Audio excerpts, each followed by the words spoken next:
From Unity Church of Christianity in Houston, Texas, this is The Awakened Life with Reverend Howard Caesar.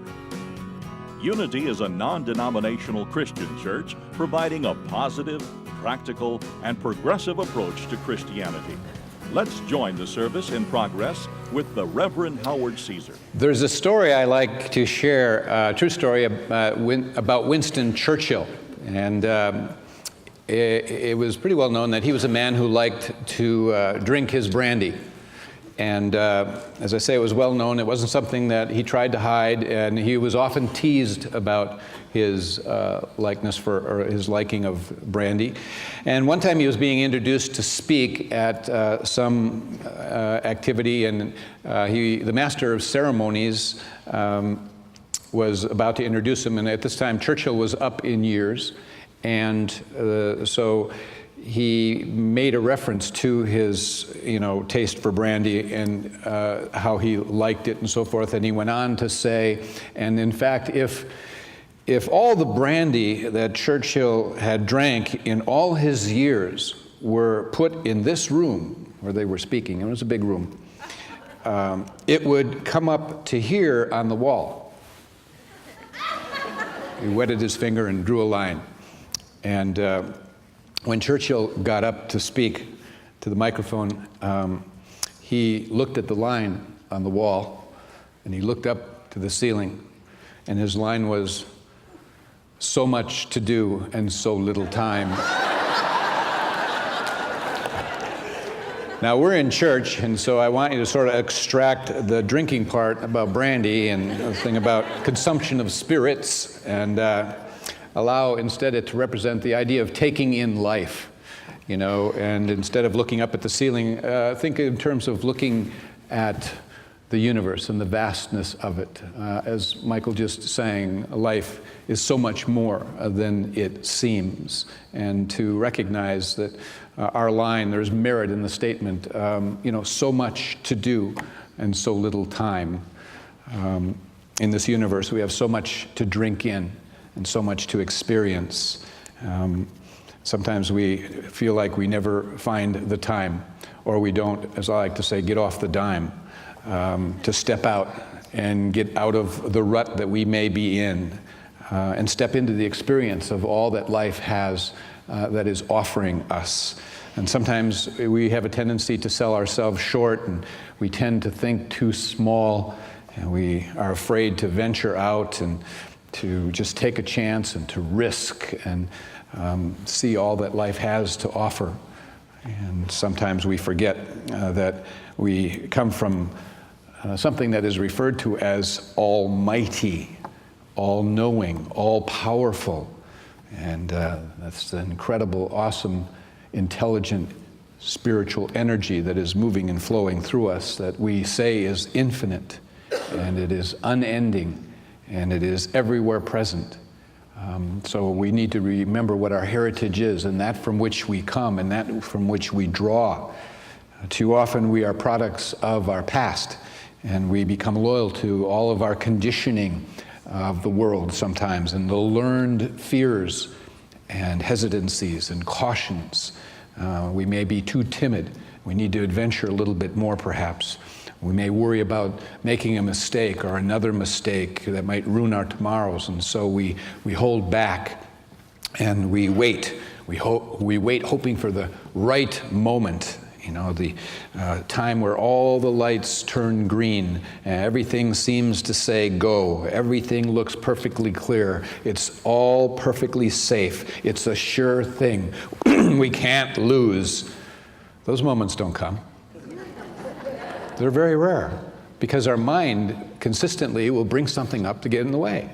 You see, there are those that have had those moments, but it's a pattern that they've developed within themselves where they are blinded sometimes to what could be the problem or the risk or whatever,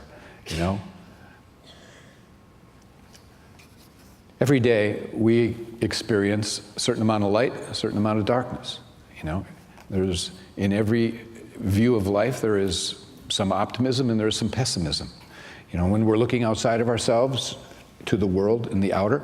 We can see from a multitude of perspectives and a multitude of views and angles of views on life. And therefore, a multitude of conclusions can be drawn, depending on what it is we're seeing through the filters of our past and our conditioning. And so that's why we have to get to the place where we truly begin forming our perspective from the within of us. We have to look within first and then out, as opposed to without and then trying to charge forward. Ralph Waldo Emerson said it so well when he said, "What lies behind us and what lies before us are tiny matters compared to what lies within us." And that's the key. So we're not to give our power away to, what hasn't worked in the past in our lives, or the different hurts that we've had, or the apparent failures, or the discouragements, or not to give our power away to what looks like challenges or obstacles that may come up in front of us, either now or projected into the future. And so they really cannot stand up to all of the resources of the divine that have been placed within you. You are fully equipped as a spiritual being to meet any challenge, and to remember that. That's a sacred thing, to actually have that thought, that I have that within me that can meet and stand up to anything that I am confronted with. Because life is a flow. Life is a creative flow. And when we are in it, we know it, and when we're out of it, we know it also. When we're in a creative flow, everything seems to come together. Our relationships, our health, prosperity, all kinds of things good seem to come together with harmony and order. And today I'd like to just address and single out and slice out kind of an understanding around some of the matters having to do with prosperity, some of the principles. Understand that in everything in life we talk about, life is consciousness. And prosperity is ruled by consciousness. And so prosperity means that a person is living from the awareness that the universe is their friend. Prosperity means that the person is living from the awareness that your needs are easily met. It means that you're living from the awareness that there is more than enough. Living from the awareness that you live in a field of plenty, of abundance, that you live in an awareness and are functioning from the conscious awareness that good never runs out. These are things that you actually live from, are part of your awareness. And so they're spiritual principles, and they exist, and we've been placed on earth really to learn these principles, to live from these principles, to apply these principles, so that we can look back on our lives and realize that, gosh, we did learn the principles of prosperity. We had a lot of good by which God was able to flow through me and to make a difference in the lives of people around me and in the world. So there are various ways in which the Spirit wants to emerge in and through you as a vessel, to benefit you, to benefit your family, to benefit those around you, to benefit the world. You are a vessel through which the universe, God, His presence and power, love and absolute goodness, wants to pour goodness into the world through you. Okay, you are a child of God. You're a unique expression of infinite possibilities. And so the universe is indeed your friend. And in a sense, I like to think of it as though the whole universe is within each one of us that we're drawing upon. And the only obstacle that we tend to face when we bump up against it is really this idea of having a separate self and the voice of that separate self. And we have crafted that which we call the ego, edging God out, ego. And the message of ego is always sending us a message of separation. We're separate from our good. It's sending us a message of limitation and lack and fear. And then the perceptions of the ego are always along those lines, that our good is somewhere else. We're definitely separate from it. We're not attuned and connected to our good like we are connected to the source of good, which is God. It's important to make that connection there. So it projects onto the world. Looking externally at the world, it projects onto it lack and limitation and scarcity and not enough and separation and all kinds of fears. And so to experience prosperity and to be in the flow of good, a person has to get to the place where they recognize when ego is talking and begin to transcend it. And they begin to stop and pause and question and reflect. Can that be true? Is that really true? Is that what I want to live from? So they rethink and they reflect on and they re-examine what it is that has been the voice of ego that has pushed them around and given them a perspective and a view on life that has kept them kind of in lack. Because if we don't stop and question and review and reflect on it, then really the ego's perceptions of not enough and of lack is what will run our life. And so we learn that here in Unity and other places, we learn that everything is energy. Everything is energy, okay? And energy then doesn't run out. Prosperity represents a divine substance that never runs out. It's a divine substance. It substands. It stands behind everything, this divine substance, and it all flows from that. And the famous philosopher Aristotle, in approximately 350 BC, he introduced the idea of ether. Okay? This invisible substance that we're talking about has had different names through time. And he introduced the word ether along with, it was the fifth element that he added along with earth, air, fire, and water. He added ether, and that's where we get the word ethereal. And ether was seen to be this divine substance that makes up the heavenly bodies. It's out of sight, it's heavenly. And we have the word metaphysical. Metaphysical is beyond the physical. It implies sort of out of sight, the unseen dimensions of things coming together. And more recently, we have the term or the field of quantum physics. And quantum comes from the Latin word quanta, which means it's a plural term. And it was coined actually as a word in 1567. And it was coined to describe how much. Quanta, quantity. And quantum, it means any of the very small but measurable increments into which many forms of energy are subdivided. All right? So Isaac Newton comes along in the 1600s. He gives us the laws of motion and gravity, but also along with that, he discovers that light is made up of particles.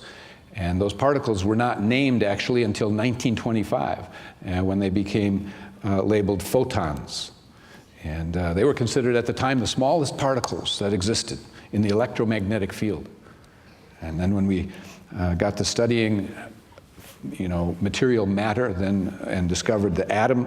Atom was considered one of the smallest of all particles, but then they learned that the atom could be broken down into subatomic particles of electrons and protons and neutrons. And then you had in the 1950s where the atom smashers scientists were able to discover even smaller particles called hadrons and bosons. And then in the 1970s with new equipment, and those were broken down into even smaller particles called quarks and leptons. And science is continuing to look at how to break down quarks and leptons into even smaller particles if they can. And it was Einstein, who said, "We still do not know 1,000th of 1% of what nature has to reveal to us." And from the discoveries of quantum physics and these particles, they noticed that a person's intent or intention had an effect on the particles, that they would do different things depending on the different intent. There were different configurations. They would come into being and move out of, and all of it's dependent upon the observer. And so all of the actions of these small particles seemed to substantially support the idea of the law of attraction, actually, and the idea that images that we hold and what it is that we give our attention to causes these particles to respond in some way. And so that it seems to support the idea of masters and mystics through time and metaphysicians who have said that there is this invisible to the eye divine substance that stands behind all things, call it thought substance or whatever you want, that the individual as well as the collective consciousness is acting upon and co-creating and entering into a co-creative process. So what it's saying basically is that there are keys to what it is that impacts this invisible thought substance of particles that are so small that come together to create your reality and create material things. And the keys to this unseen world are basically your thoughts, the spoken word, what it is that you're saying and speaking out loud, the ideas that you hold, the beliefs that you carry, the images and visions that you create, and your intentions. Your intentions. My good friend Michael Beckwith, wonderful minister out on the West Coast, he's been here to speak, he likes to say, people are suffering from intention deficit disorder. Intention deficit disorder. They wake up every morning and they don't have a good intention of what they're going to do and how they're going to be and where they're headed, and they don't create the visions, and they don't, because really there is this thought stuff that is helping and wanting to co-create with us is what's being talked about here. So prosperity represents this divine substance that is like energy that never runs out. It is infinite. And so as we expand our consciousness then, expand our consciousness of the all good, that is the all good of God, then every aspect of a person's life can be altered and changed and can be really overflowing with divine good in various forms. Now, many people have to heal their issues or their relationship to money. When the word money is brought up, they almost tighten up. People have a charge around money and issues around money. And some still believe that it's the root of all evil, money. It's not. It's the love of money. It's making money your God that is the root, okay? And people do all kinds of things with money. Some people do almost nothing with money. They just hoard it. So money is a symbol. That's all it is, a symbol. It's a medium of exchange, and it has taken on many forms through time. It's been exchanged as salt, as beads, as trinkets, as cattle, as oxen, as sheep, as gold, as silver, and then we have evolved to where now we print the stuff. We print money, and that's what's commonly used. Of course, even more so now is checks, and even more so is a little plastic card that we use, all right? And however, I like to have cash on me because it also is a reminder that I have money. I have money. It's saying to my consciousness, oh yeah, I always have money. Some people say, I never carry money, I never carry cash anymore. I just have this little card. I want to tell myself, I always have money, you see, in my consciousness. And so I always have it with me. And, but anyway, you have, all of these are a medium of exchange. Whatever the form, it's an exchange of energy. Just realize it's just all energy. All of it was energy. Paper money is energy. Cattle was energy. Trinkets was energy. All of these things. Most important to realize is that it's all a circulation of energy. And it allows people to extend and share and exchange gifts and talents and products and food and clothing and all these different things. And so the problem is that because people see money as a physical material something, then they see it as something that's finite, They don't see it as energy. They see it as a physical material thing, and therefore it's finite, there's not enough of it, and then they begin to hoard it, they cling to it, they don't circulate it. Circulation is an important prosperity law. We live in a field of inexhaustible energy called divine substance, and we can see it everywhere in all of its forms, whether it's the blades of grass or the drops in all of the oceans or grains of sand on all the beaches, however you want to think of it, just as a vast expanse of energy that there is infinite and no limit to. And so true prosperity is that awareness that our needs are always met, that there is no limit, that we live in a sea of infinite substance and energy, and to have that built into one's awareness. And when one has that, then that awareness it demonstrates itself. It manifests itself. It just is a product of having that awareness. It will be showing up. Your needs will be met. There'll be a flow. These are the certain laws and practices, among them at least, that we need to be in harmony with. And so, as we're talking about, one to really capture the understanding is this law of circulation. Very important. As money comes in, we need to circulate it out. And we need to circulate a certain portion out to where we've been receiving our spiritual inspiration, where we've been spiritually fed, what feeds our soul, what has encouraged us and uplifted us and inspired us, so that it can be sustained and grow and help others as well. And so in Scripture it talks about the first fruits of your labors being extended, the first fruits of what you take in. And biblically it's talked about as 10%. I realize not everyone is able to do 10%, but that's the goal. It's a 90-10 partnership with the divine. Those who can do it, great. Some in the world even do 20 and 25% because they are so ingrained in their consciousness that there is no limit to this energy, and they demonstrate all over the place the flow more than they know what to do with, and they're giving 25%. So you have to understand it's just individual consciousness. What we like to start people at, if they can't do 10%, do systematic giving, where you actually sit down consciously and say, okay, this is my relationship with God. All right? And this, I'm going to give 7%, or I'm going to give 5%, or 3%, or whatever it is. Whatever you arrive at prayerfully between you and God, it's important to get into systematic giving so that you are consciously in a circulation of a flow. And you can build from there as your consciousness grows, but you have to start somewhere. It trains your consciousness, to the idea that you have more than enough when you start allocating a certain amount to give. Then after the first fruits, then the second of the fruits is to yourself. And you give to yourself. That's certain to set aside for you. It's a savings. It's not to be spent. Some people cannot, save anything. They spend everything. But you need to put some aside, because what it does is builds into your consciousness, I have. It's not, I don't have enough. You need to put some, no matter what it is, aside for you, because it then establishes within your framework and begins to condition yourself, I do have some supply, The Bible talks about this law of circulation in various ways. Give, and it shall be given unto you. It'll circle back, okay? Judge not, and you won't be judged. It's, again, what you're putting out, you will or won't get back. Forgive, and you will be forgiven. Do unto others as you would have them do unto you. All of that is references to the law of circulation. And so the Bible also states, he who has, to he who has, more shall be given, and to he who has not, even that which he has will be taken away.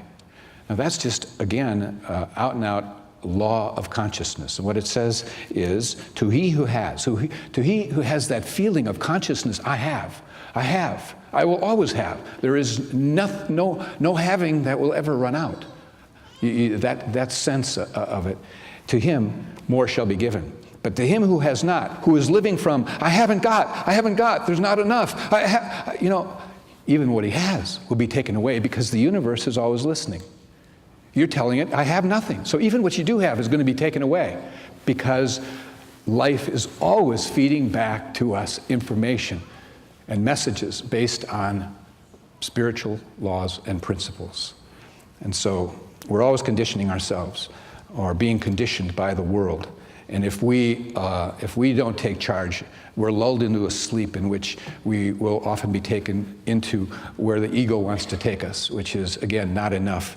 And so when it comes to even paying your bills and your invoices, let it be an exercise of gratitude. Realize that the bills and the invoices actually represent something that you have already received. You've received something, you see, from the universe in some sort of blessings of services. And realize you're not paying bills, you are circulating money, okay? You are circulating energy that has already found its way to you so that you could have a place to live, transportation, electricity, air conditioning, water, whatever. So think of it in terms of, I don't have to pay these bills, oh God, and these invoices. No, you're circulating something that is infinite and limitless. It's energy, all right? Michael Beckwith tells a story of his grandfather. He would visit his grandfather, and he and his brother, and he would always give him like a silver dollar. He'd always have a silver dollar or two for them. But then he'd always sit them down and give them a little lesson. And he remembers one lesson that his grandfather told him. And the lesson was to the boys, they were just little boys. And he said, if the world was divided into two camps, the givers and the takers. Rush to be on the side of the givers. Then you'll discover the big man upstairs will always take care of you. Okay? And so what he was teaching, his grandfather was teaching him the law of consciousness, you know? If you rush to be on the side of givers, you'll never be empty-handed. It's just the nature that it's a flow. You see, you have to have an outlet in order for the inlet to grow larger. It's the law. You know, some have said that it'd be interesting if they put on money, when you received your paycheck at each month, that there was a certain portion that had an expiration date, that you had to put it back into circulation or it would lose its worth and its value. And to teach you that a certain portion of it is not to be held, but it's meant to be extended. You know, I don't even like the word spent. Oh, I'm spent. Or life is spent, or I just spent. It seems like it's over, it's gone, never to be. I don't even like that word, you know. Money is not spent, it's circulated. It's circulated.